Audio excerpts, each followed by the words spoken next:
लेकिन इस पूरे पैटर्न में, इस पूरी घटना में वो सवाल भी हैं जिसका आपने शुरुआत में जिक्र कर दिया कि एंट्री कैसे आसानी से मिल जाती है, इतनी आसानी से शख्स गायब कहां हो जाता है, कोई सीसीटीवी फुटेज आखिर कहां पर है, अलग अलग जगह वो स्पॉट हो रहा है। और सर सवाल ये भी है कि सैफ अली खान जब अस्पताल जाते हैं तो ऑटो क्यों किया जाता है, उनके साथ बाकी लोग क्यों नहीं थे? सैफ अली खान के साथ जो दावा है कि उनका बेटा उनके साथ था, जो छोटा बेटा है वो उनके साथ था, तो यह भी सवाल कहीं ना कहीं इस पूरी मिस्ट्री को और ज्यादा मिस्टीरियस बना रहे हैं।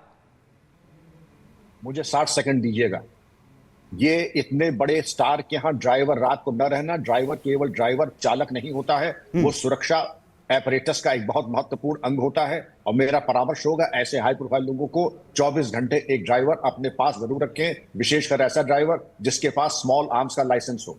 नंबर 2, आपने ऑटो ड्राइवर की बात की, मैंने भाव भंगिमा उसकी देखी, बड़ा सीधे सरल स्वभाव का है, लेकिन दिखाई कुछ पड़ता है। मैं कोई आरोप नहीं लगा रहा हूं, लेकिन ये देखना पड़ेगा, इन्वेस्टिगेशन का ये पार्ट है कि ऑटो ड्राइवर क्या रेगुलर इसी बीट पे आता था, क्या इस समय वो ड्यूटी पे रहता था, या यहां पर। ये बहुत बड़ी बात है सर, ये बहुत बड़ी बात है कि वो पॉइंट्स भी खंगाले जाने चाहिए जो ऑटो ड्राइवर का, जिसका आपने जिक्र यहां पर कर दिया। मैं वापस आपके पास यहां पर लौटूं। सत्यप्रकाश हमारे सहयोगी उस मोबाइल दुकान पर पहुंच गए जहां से उस शख्स ने हेडफोन खरीदा था। सत्यप्रकाश, क्या जानकारी है वहां पर? जरा आपकी बात हुई है जो मोबाइल ऑनर है की दुकान के जो ऑनर है उनसे?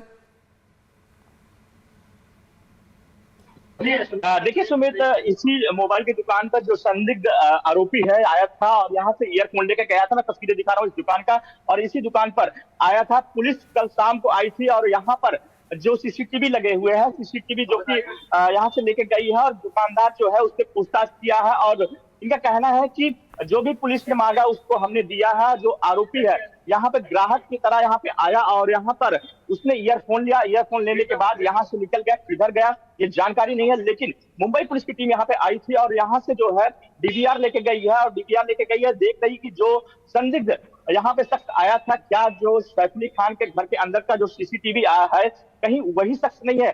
ये चीज मुंबई पुलिस पता कर रही है। फिलहाल ये जो तस्वीरें देख रहे हैं कि मुंबई के दादर इलाके के कबूतर थाना इलाके में ये मोबाइल की दुकान है और इस मोबाइल की दुकान में बगल में रेलवे स्टेशन है। एकदम 100 मीटर 150 मीटर की दूरी पर ही रेलवे स्टेशन है और रेलवे स्टेशन के पास में ही ये दुकान है। दुकान पर यहाँ पे जो संदिग्ध आया और यहाँ से जो है ईयरफोन लेके गया है।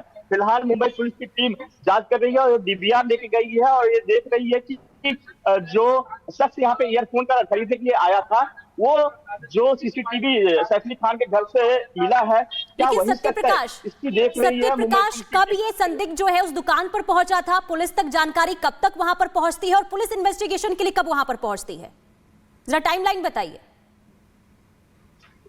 देखिए, मुंबई पुलिस की टीम कल आई थी और यहाँ से जो है आई और पहले दुकान। तो लगातार पुलिस जांच में जुटी है। अलग अलग जगहों पर सैफ अली खान पर जिस शख्स ने, जिस संदिग्ध ने हमला किया, उसके कई सीसीटीवी तस्वीरें सामने आ चुकी हैं, लेकिन अभी भी पुलिस के हाथ खाली। और वहीं बड़ी जानकारी आ चुकी है सैफ अली खान पर हमला मामले से जुड़ी बड़ी जानकारी, जिसमें सैफ अली खान से के जो बयान हैं वो आज पुलिस दर्ज कर सकती है।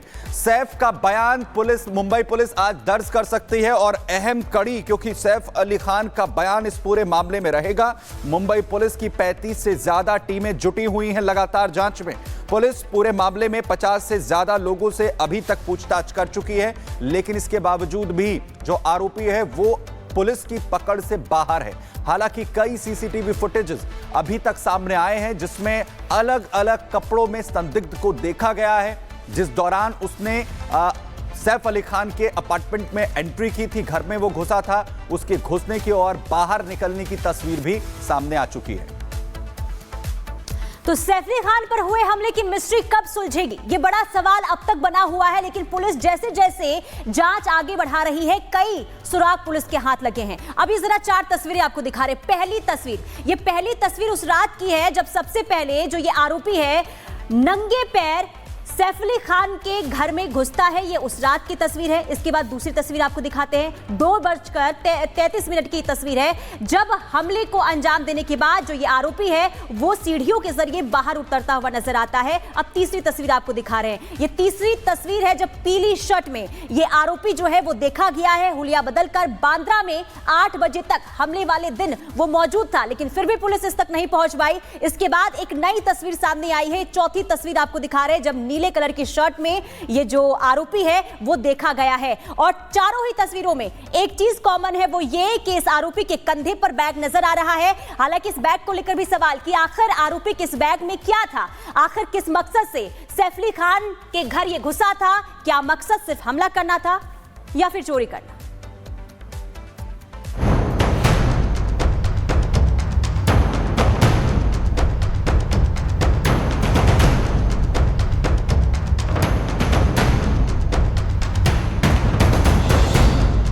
सोलह जनवरी की आधी रात को सैफ अली खान पर हमला होता है। हमलावर सैफ पर धारदार चाकू से 6 वार करता है और फिर भाग जाता है। इसके बाद हमलावर के एक के बाद एक कई वीडियो सामने आते हैं, लेकिन घटना को हुए कई घंटे बीत जाने के बाद भी पुलिस के हाथ खाली हैं। 16 जनवरी की आधी रात से ही इन्वेस्टिगेशन में जुटी पुलिस अब तक 40 से 50 लोगों के बयान दर्ज कर चुकी है। सैफ अली खान के घर में काम करने वाली मेड, कारपेंटर से लेकर उनके एक एक परिचित से पूछताछ की गई है। और तो और सैफ अली खान की पत्नी और अभिनेत्री करीना कपूर खान का भी बयान दर्ज किया गया है। लेकिन हमलावर कहां से आया और कहां भाग गया, इसका अभी तक खुलासा नहीं हो पाया है। हमलावर इतना शातिर है कि वो मुंबई में तो है, लेकिन हुलिया बदल बदल कर घूम रहा है और इसीलिए मुंबई पुलिस अभी तक उसे नहीं पकड़ सकी है। हमलावर के कई वीडियो भी सामने आए हैं जिसमें वो दूसरे कपड़ों में नजर आ रहा है। तो एक सनसनीखेज खुलासा ये भी हो रहा है कि सैफ पर हमला करने वाले इसी हमलावर ने कुछ दिनों पहले शाहरुख खान के घर की भी रेकी की थी, जिसका वीडियो सामने आया है। और वीडियो में ये साफ तौर पर देखा जा सकता है कि सैफ अली खान के घर में घुसने वाले शख्स की और शाहरुख खान के घर की रेकी करने वाले शख्स की कद काठी लगभग एक है। ऐसे में तमाम सवाल खड़े हो रहे हैं कि क्या सैफ अली खान की जान को खतरा है। सवाल ये भी है क्या शाहरुख खान की जान को भी खतरा है। और सवाल ये भी उठता है कि क्या सलमान खान सुरक्षित नहीं है। जब तक आरोपी पकड़ा नहीं जाता, उसके मकसद का पता नहीं चलता, ये सवाल बने रहेंगे। हालांकि दावा किया जा रहा है कि सैफ को चाकू मारने वाले शख्स का किसी गिरोह से कनेक्शन नहीं है और वो चोरी के इरादे से घुसा था। Let the inquiry happen, then we'll have more clarity. This doesn't look like a gang done thing. Looks like a theft attempt only. शातिर हमलावर को पकड़ने के लिए मुंबई पुलिस अब भी जी जान से जुटी है। पुलिस की 35 टीमें बनाई गई हैं जो केवल सैफ के हमलावर की तलाश कर रही हैं। तो महाराष्ट्र के सीएम देवेंद्र फडणवीस डरे से हमें बॉलीवुड को भरोसा दिला रहे हैं कि हमलावर को जल्द पकड़ लिया जाएगा। पुलिस की तफ्तीश जारी है। पुलिस ने इसके बारे में आपको ब्रीफिंग भी दिया है। बहुत क्लूज पुलिस को मिले हैं। मुझे लगता है कि पुलिस जल्दी इस केस को जीरो डाउन करेगी।